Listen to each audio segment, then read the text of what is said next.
GDP just came out 10 seconds ago. 1.3%. The expectation was 1.1%. Jobless claims coming in at 229 versus the 245 expected.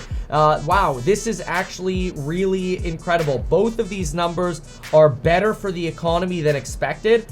This is once again really impressive. So you've got initial jobless claims sitting at, again, 229. You have a revision down of the prior. Are you kidding me? Okay, here we go. Hold on. Personal consumption coming in at 3.8%. That's more than expected than the 3.7%. Beats last time, beats the expectation. GDP price index, not great. GDP price index, I mean, this is for the quarter. And it does have to do with, but even core popped in high. GDP price index comes in at 4.2 versus 4.0 expected. Core PCE quarter over quarter comes in at 5% as opposed to the 4.9 expected. And that's actually a tick up from last month, which was at 4.9. So, I mean, this is not stagflation. This is sticky, somewhat slightly sticky inflation and strong economy. This is potentially why the Fed looks, I mean, data like this could potentially lead the stock market or the Fed to say, hey, whoa, wait a second. We can't rally like this. We can't have Nvidia up 30% in the day. The darn thing's almost at $400 a share. Well, yeah, that's because they're freaking amazing. I mean, every time I do another analysis on them, I get sold on them more. It's crazy. And it's mind-blowing. I didn't think it would happen that fast. But anyway, we need to break down these numbers a little bit more. So again, understand what just happened. Initial jobless claims, which everybody keeps suggesting, oh, the unemployment rate's going to skyrocket. That's how we know we're really going to go into recession. Really? The initial jobless claims last week that we thought were finally rising at 242 just came in at a revision of basically minus 17,000. So you're at 225. The forecast for this week was 245, which should have been in line with last week, but no, it came in at 229. Continuing claims came in lower than the survey and lower than the prior read. So companies are hiring more people. Now, you might be asking yourself, why the hell would companies be hiring more people when they could just have AI? Well, because here's what's going to be crazy. You ready for this? I have another thesis. I like having theses. I have lots of ideas, okay? And I don't think my ideas are that terrible. Some of them are. Some are better than others. But anyway, what does this mean? How could you potentially see hiring actually go up, okay, because of AI? You ready for this? Let's depict it first. So let's say this is hiring before AI. This is hiring after AI.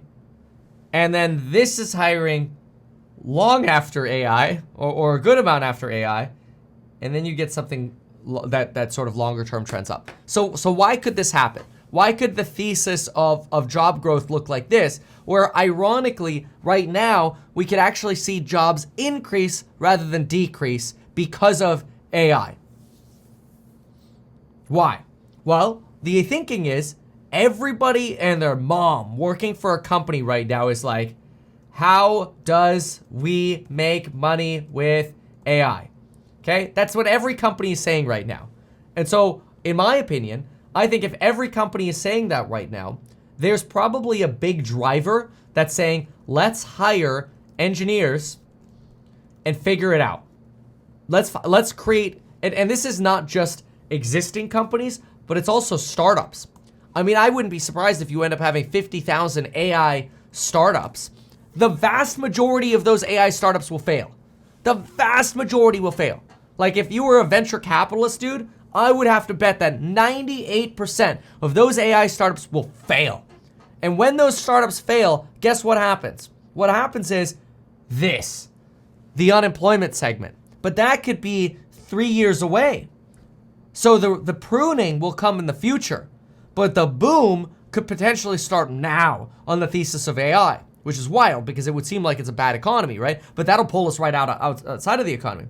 Now, so if you're investing in software, you're probably at the 98% failure level. If you invest in hardware, like Nvidia, what do? You get what everybody uses. All of these 50,000 startups that could start up for AI, the vast majority of them, I would guess 99.99% of them, are not trying to make a better server chip. I bet you they're trying to make software using AI. And those startups are going to want the biggest competitive advantage that they have to succeed. The biggest competitive advantage will be their personal intellectual property and the H100 NVIDIA server chip. It's just insane. And so the cool thing too is all of those startups are going to want to train their artificial intelligence models, test them, operate with them, provide them to consumers. Every query with those startups is going to go through server chips. And even if 98% of them fail, 100% of their AI effort will go through hardware. This is why I've been so like shaking this YouTube channel going, guys, girls, whoever you are, chips. Get away from software. Software's scary. Chips. Anyway, but the remarkable thing about this is somewhat what you're seeing in the data right now. Now, it's scary to some extent because, I mean, look, the GDP pricing pressure numbers, those are quarter over quarter numbers. I'm not horribly worried about those. What's more important is this next inflation reading, which we'll get the next inflation reading on the 13th of June, which is in about 3 weeks. It's about 2 weeks after I release the initial lectures on AI in the how to make more money and get SH9T done faster course. But that's going to be more important. But this, you know, when you start seeing core GDP prices paid numbers ticking up a little bit, it is going to give, it's going to make people scratch their heads a little bit. I'm not terribly worried about inflation lasting longer, mostly because I think the market is relatively accepting of that already. In fact, it's weird, but the market's been rising at the same time that the market has been unpricing Fed cuts, which is quite remarkable. Because if we look at the rate cut curve right now, I'll pull it up, the implied overnight rates, and then let's also pull up the Fed terminal rate. So if we go to Fed terminal rate, let's go to this, Fed term and world interest rate probability. Okay, here we go. Okay, well, any minute now. This doesn't want to load right now. Okay, that's fine. Oh, there we go. Oh, whoa. How interesting. Oh, that's very fascinating. So, okay. Well, we'll have to talk about it. See, as much as I'll have an opinion, I do have to be realistic too. And if the data changes, you got to change your mind. But look what just happened. So this is a big deal. This is the Fed's terminal rate expectation. And the current Fed funds rate, terminal rate expectation has been 5 to 5.25%. And that would be where we are now. This is where we are now. And this is conducive with a pause, right? Pause, 5 to 5.25%. Well, look at what the market just said. The market just said, well, we think there's a chance the Fed's actually going to go above. This is starting to price in one more rate hike. And the data's coming in pretty strong. The banking crisis doesn't seem to be hurting GDP or anything right now. Wow. But this is really incredible. So on top of that, the market's already reducing its expectations for rate hikes. For rate cuts. So this right, wow, wait a minute, look at this. This just popped off too. This just priced in another hike. So this world interest rate probability chart right here shows us right here seeing potentially another hike by July. So this would be by June or July seeing one more rate hike. Honestly, AI could give you more rate hikes if AI creates this sort of hiring and GDP boom. This is insane. Oh, wow. This is crazy. Just what AI is doing is just mind-blowing. Anyway, so the implied overnight rates have actually now started pricing in another rate hike by July. And then we get a cut by September back to where we are now. So this was basically just, this could be flat in theory. I think it'd be more likely that we're going to be flat. But it's interesting to see the market start pricing this in. And then you are still seeing about 1.7% in cuts by January 31st of 2024. That's really incredible. Wow. I want to see some of your commentary here. All these no fees. You know, I don't really know what that means, but thank you for the $5. Computing power as a whole is a fuel of the cyber age. Chips are not going away. Completely agree. In the future, in the long term, chips will become commoditized. In other words, you will look at chips just like you look at CPU chips in the long-term future, and you're going to be like, oh, well, I mean, these are all like garbage and basic, and you can't really make money off of them. That'll be the future. You know, like on screen here, you go to the GPU chart of pricing, and these are like relatively dirt cheap for CPUs. Okay, especially compared to the, I know there's some variance in the pricing here, but you go to the GPUs, it's insane. Anyway, wow, during the gold rush, sell shovels. Those are chips. Those are chips. I'm going to try to create a business. Need capital, AI, find me money. Everybody needs to find money in this market. NVIDIA is selling the shovels to AI, but TSM is the provider of the shovels. That's true. Yeah, well, the peg, everything just got turned upside down for a TSM as well because, you know, the peg ratio for TSM was really high, but now because of NVIDIA's orderings, it's probably not that high.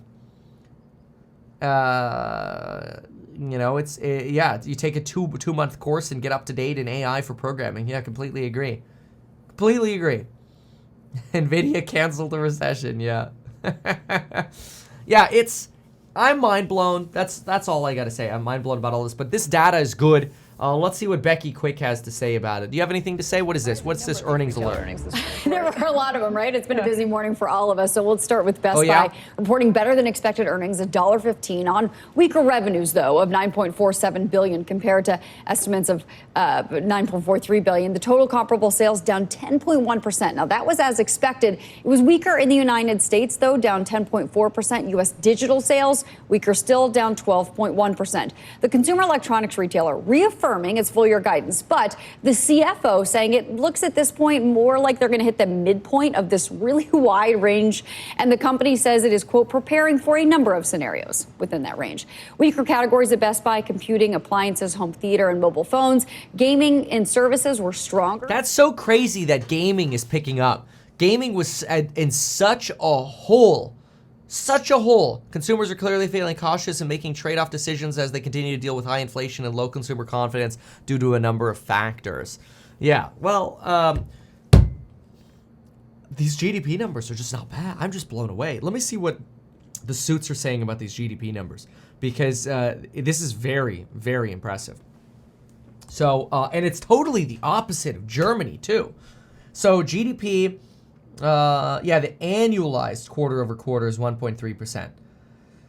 I mean, that's low if that's the annualized number, but it's still way better than you know, going into recession. I mean, there's no recession indication yet.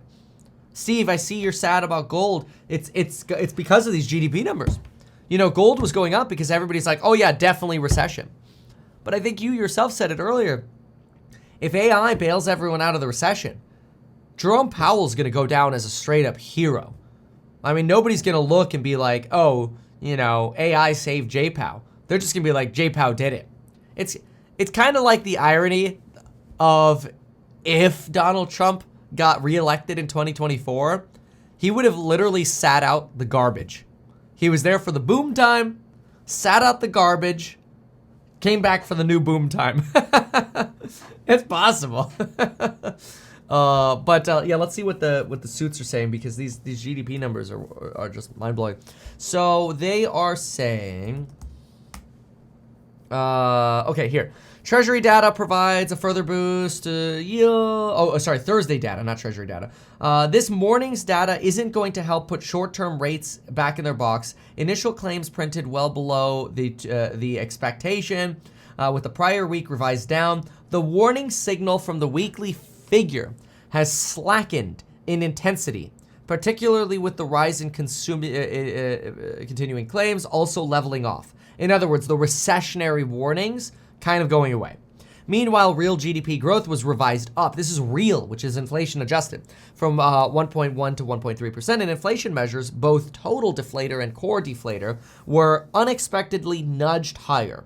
The higher trajectory for both prices and nominal GDP is certainly not consistent with second half rate cuts. True.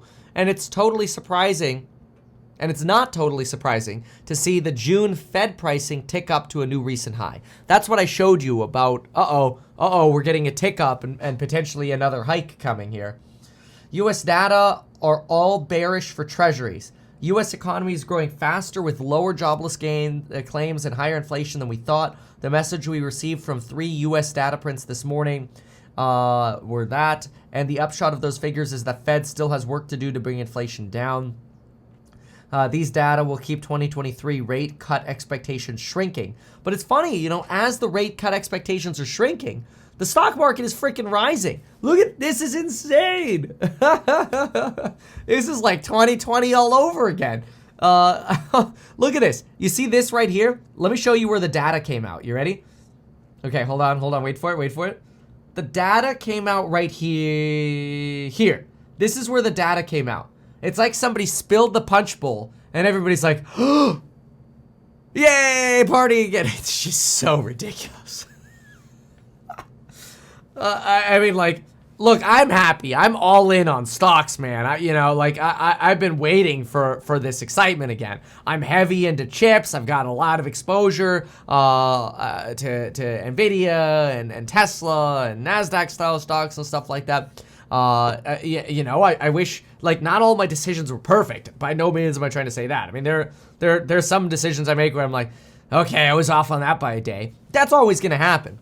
But, so like overall, I mean, obviously I'm happy, but, do I wish I bought YOLO call options when we were talking about it in the course member live stream yesterday morning on NVIDIA?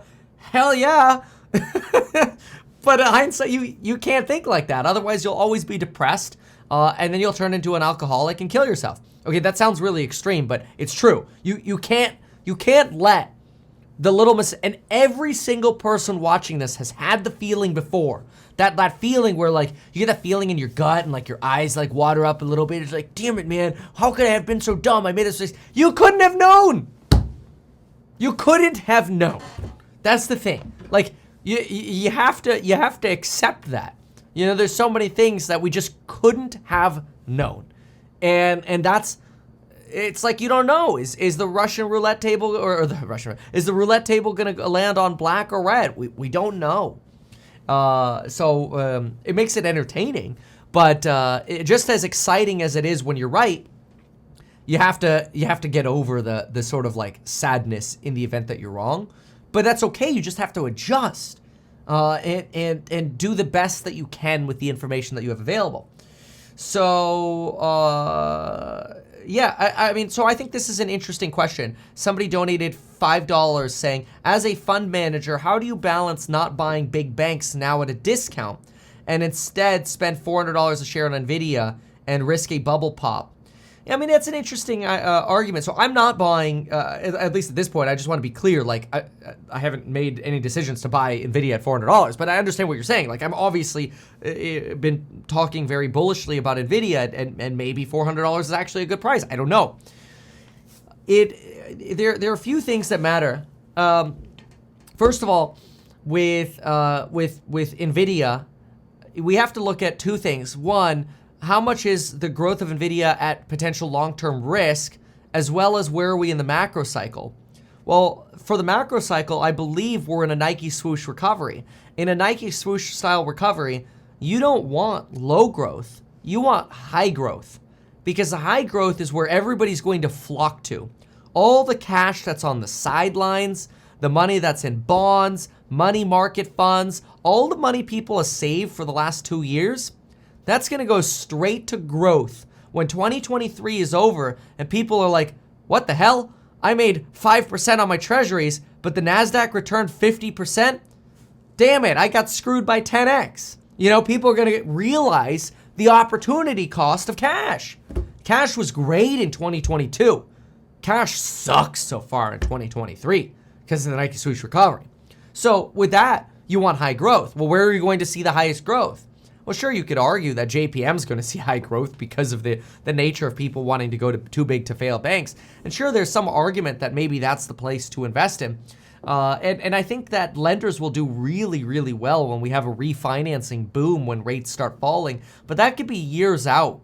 And I don't know that the growth rates for banks are that enticing, especially with the future regulatory risk of now having 3 banking crises within the last 15 years. Whereas, so what you really have is you have the government that's probably going to try to constrain banks with new regulation, and so that'll affect their profit. At the same exact time, the government is basically giving the nip to chip companies via massive stimulus money. And that's where you actually have massive growth. And our GDP over the next decade, according to the Financial Times, globally, could be 20% higher because of artificial intelligence. It's insane. So, as a fund manager, and just sort of as a regular investor, because I don't want to talk specifically about any particular fund because then I'll get in trouble. But so let's just say as an individual investor, I'd like to look at what has pricing power over the next 7 years.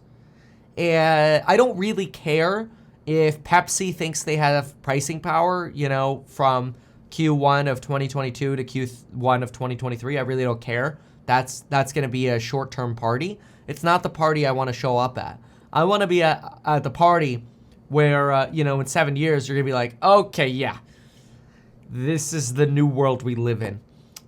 So that's my belief.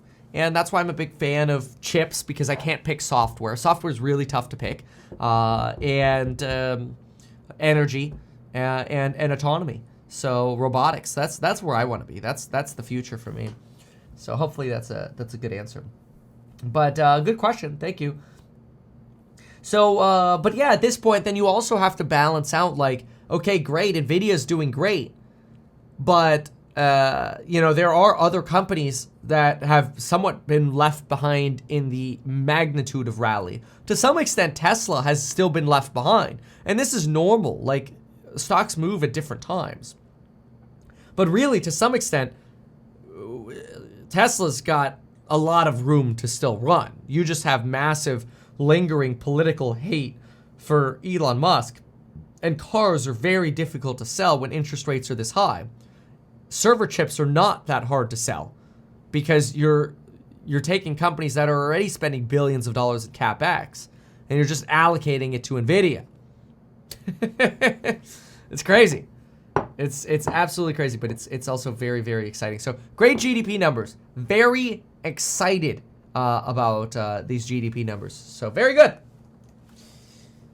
So with that said, make sure you check out the programs on building your wealth, either stocks or real estate. We do fundamental analysis every single day that the market is open. We do fundamental analysis on real estate, on stocks. We try to go through earnings and earnings calls together as well. We do a lot of coverage. We talk inflation, high detail on just facts and reports of what's actually going on. Very, very detailed. And a lot of people, thousands of people watch those every single day, so I hope you join as well.